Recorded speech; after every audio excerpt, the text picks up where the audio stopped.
Welcome back to another Magic the Gathering video. My name is Adrian, this is Giant Monster Games, and we are revisiting the super janky, fresh out of Janktown with the, latest and greatest styles of Jank. Negative Counters deck. We are revisiting it today.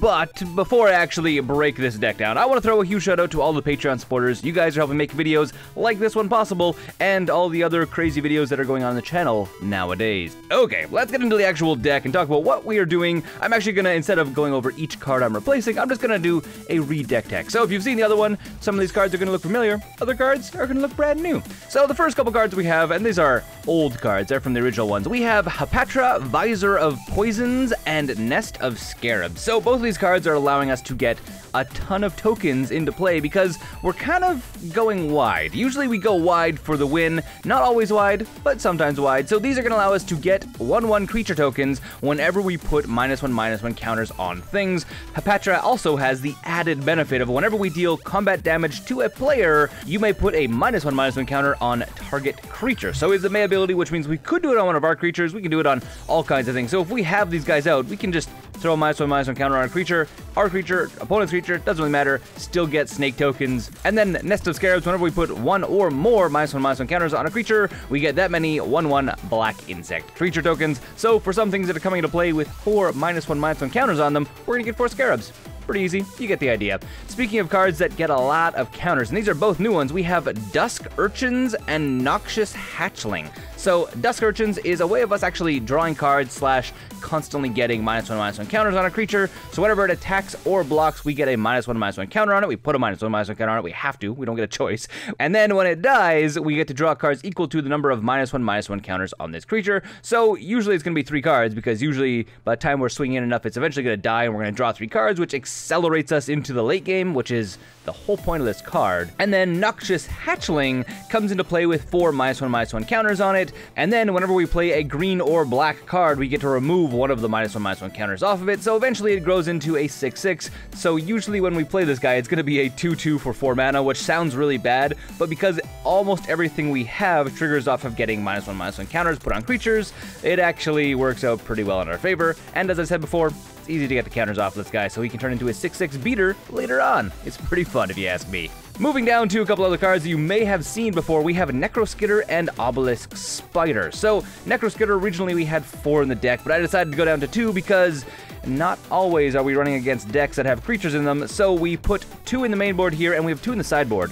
So if we do want to come and play against a creature deck, we can always side them in and steal creatures, because Skitter allows us to steal creatures if they die and they have a -1/-1 counter on them. So if a creature dies, it comes back under play under our control. This affects our opponent's creatures, not our creatures. So if our creatures have -1/-1 counters on them and they die, doesn't do anything, for the record. And then Obelisk Spider is a way of us dealing passive damage, which is really fun. So whenever 1 or more -1/-1 counters are put onto a creature, each opponent loses 1 life and we gain 1 life. So as you can guess, we have a lot of ways of just kind of constantly putting -1/-1 counters on things.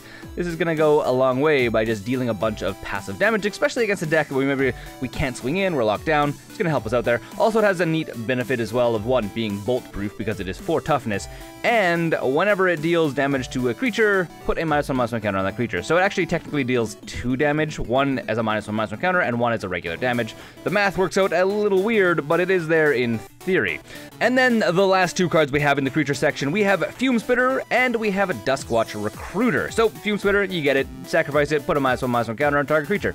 You get the theme of the deck, so that's why it's here. And then Duskwatch Recruiter was a card I decided to try and test out. It allows us to draw more cards, which is really fantastic. So it's pay 2 and a green, look at the top 3 cards of your library. You may reveal a creature card from among them and put it into your hand. Put the rest on your bottom library in any order. So we get to the mid-game, we can start digging up cards, start digging up creatures. That's how we're going to win the game. We are a creature-based deck, so this is how we can do that. And if he flips over into Krowlin Horde Howler, we can always use it to make our creatures cost less, because a lot of our creatures cost 3 mana, so this is going to allow us to kind of make it a little bit cheaper for us so we can hopefully play more creatures. That's the long and short of that whole entire story. Moving over to the spell package, though. First of all, we have Inquisition of Kozilek and Thoughtseize. That's right, we are running the Hand Disruption package that you see in a lot of decks, because this deck kind of just scoops. Well, I say scoops, it used to scoop, the original deck, scooped to decks that didn't have creatures. So I said, okay, well, let's put some stuff in here to deal with non-creature based decks, such as Storm, such as, there's lots of them. There's tons of them out there. So let's throw in that. So the Head Disruption package exists solely for this purpose. It allows us to get some disruption early game against our opponent, which may not be playing creatures, which is something we're really good against. The next cards we have Maelstrom Pulse, Abrupt Decay, and Fatal Push. As you can see, we have a way of destroying stuff, specifically stuff that is not just creatures. So Abrupt Decay and Maelstrom Pulse destroys target non-land permanent. Maelstrom Pulse destroys target non-land permanent period and all other permanents with the same name, which is really handy. And then Abrupt Decay destroys target non-land permanent with converted mana cost 3 or less. This could be a creature, this could be not be a creature, this could be an ensnaring bridge as far as I'm concerned. So they're both in there. And then Fatal Push, obviously, just kills off creatures. That's the end of the story right there. Yep, killing the creatures.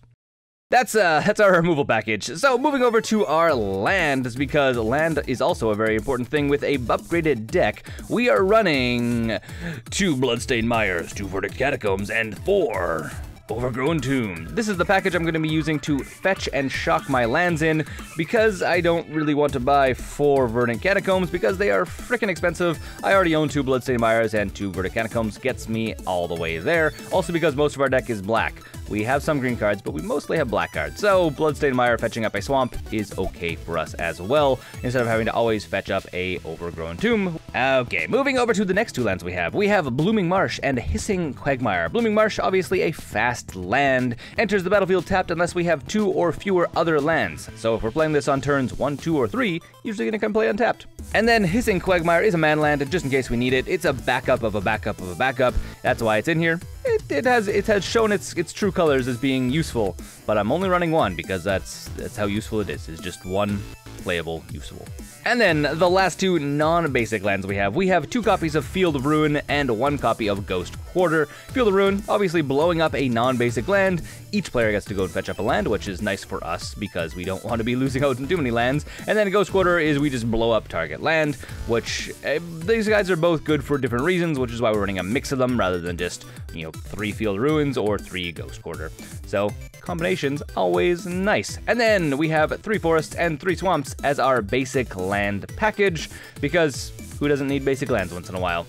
And that is the entire main deck, but before we break down this sideboard and the upgrade section, if you want to pick this deck up in paper, go over to Flipside Gaming and use promo code GIANTMONSTERGAMES to get 10% off your online purchase. Or, if you want to pick this deck up for MTGO, there is a link to Card Hoarder in the description below this video. Both of these things help out the channel directly by you playing Magic. So, if you want to do that, that would be amazing. Okay, jumping over to the sideboard. To start out with, let's talk about Beast Within and the Gaze of Granite. So both of these cards are ways of removing a bunch of stuff off the table. Beast Within, obviously destroy target permanent, could be a land, could be not land, could be anything you want, and its controller gets a 3/3 beast creature token, which in most cases doesn't really matter to us. We are relatively good at dealing with creatures, so this is perfectly fine, but we're not so good with dealing with Tron. So getting rid of Tron pieces is always nice for us. And then Gaze of Granite, which may seem a little bit weird, we're only running 1 of them because destroy each non-land permanent with converted mana cost X or less. So it is technically a board wipe for us. We could be running other board wipes, but I don't necessarily want to wipe my stuff. So paying this for 4, or paying this for 5, or paying this for even 6, 6 is pretty risky. Playing it for 5 or less is usually the way you want to go, and it removes a lot of stuff off the table. Also, it's a really good way of just wiping a bunch of tokens. If you're playing against a deck that is a bunch of cards that have 0 mana cost, paying 3 mana to wipe everything seems really fun. Looking at you, Affinity. And then the next 2 cards we have Damping Sphere and Sun Droplet. So they're doing 2 different things. Damping Sphere, obviously, against Storm, against Tron, a bunch of other decks that are kind of running out some of their fast mana or running out a fast bunch of number of spells. So Affinity as well. You also, I have my eyes on you. And then Sun Droplet. Sun Droplet is actually our way of helping deal against Burn, because Burn can sometimes run us down. Again, they don't really have enough creatures for us to, say, deal with, as in we have ways of dealing with creatures, but when they don't have creatures, that doesn't really help us a whole lot. So Sun Droplet allows us to, whenever we are dealt the damage, put that many counters on Sun Droplet. At the beginning of each upkeep, we may remove a charge counter from Sun Droplet, and we gain 1 life. So it's a way of us prolonging the game by preventing our opponent from just constantly wiping us. So we're going to be getting 2 life a turn. Basically, by every single time it comes back to our turn, we'll have gained 2 life once we start taking damage. Sun Droplet, it's a good answer. I've found it to be quite helpful. The next 2 cards, Everlasting Torment and Nature's Claim. Everlasting Torment is against life gain decks because we are not the fastest at dealing damage, so we need to make sure our opponent doesn't go crazy. So players can't gain life, damage can't be fronted, all damage is dealt in the source of Wither. So also against other creatures-based decks, so if we're running against a Zoo deck, this is actually a pretty good card to throw in because we have Necroskitters and we want to deal damage in the form of -1 counters. As you can see, as you could probably guess, that we like -1 counters. So that's the thing. And then Nature's Claim, destroy target artifact or enchantment. That target player gains 4 life.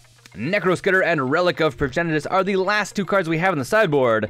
Necroskitter, as you already know, it just deals with creatures. It allows us to steal creatures. It is really good against creature-based decks, so we can throw an extra copy in, extra 2 copies in if we really want. Getting crazy down here. If we're going against a Zoo deck or most of the decks that I make on the channel, if you're playing in a budget scene, this is a way to go for sure. And then Relic of Progenitus, if you haven't seen it before, target player exiles a card from his or her graveyard by tapping this card, or you can pay 1, exile Relic of Progenitus, exile all cards from all graveyards, and then we draw a card. So, because we don't really use our graveyard at all, we don't really care, there is a bunch of decks out there like Hollow One and Dredge that do, and Storm actually as well, that do use their graveyard, so this is a good way of just getting rid of all the cards in said player's graveyard without us having to worry about it. So, Relic of Progenitus is dealing with graveyard-based decks. And it looks like that's the entire deck. I don't actually have an upgrade section because this is the upgraded version of the deck, or at least as upgraded as I could get it. There is some options. There's a couple different ways you could have went, but I decided to go with this direction. Okay, let's go over and watch me play some games. Hopefully not as poorly as some of the other games I've played with this deck in the past. My name's Adrian, this is Jank Modern Games. Thanks for watching. If you want to see more videos just like this one, subscribe to the channel, and don't forget to game like a giant monster.